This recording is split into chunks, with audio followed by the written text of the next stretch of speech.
তো hello guys, তো আজকের বাজাবো হাম তেরে বিনা अब रह नहीं सकते। তো এটা বাজবে মাইনার স্কেলপার। তো দেখো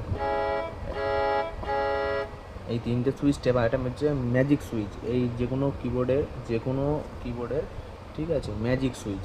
ঠিক আছে, এই তিনটে আছে, কখনো এই তিনটে আছে। ঠিক আছে, তাহলে এটা টিপছি, দেখি স্যাড, চোড়া, এটা স্যাড, এটা রানিং। অত সময় নেব না, তো কিছুটা টোন তোমাকে বাজিয়ে শোনায় তোমাদেরকে। তো সেটা হচ্ছে হাম তেরে বিন আব রহ নেই সকতে, হাম তেরে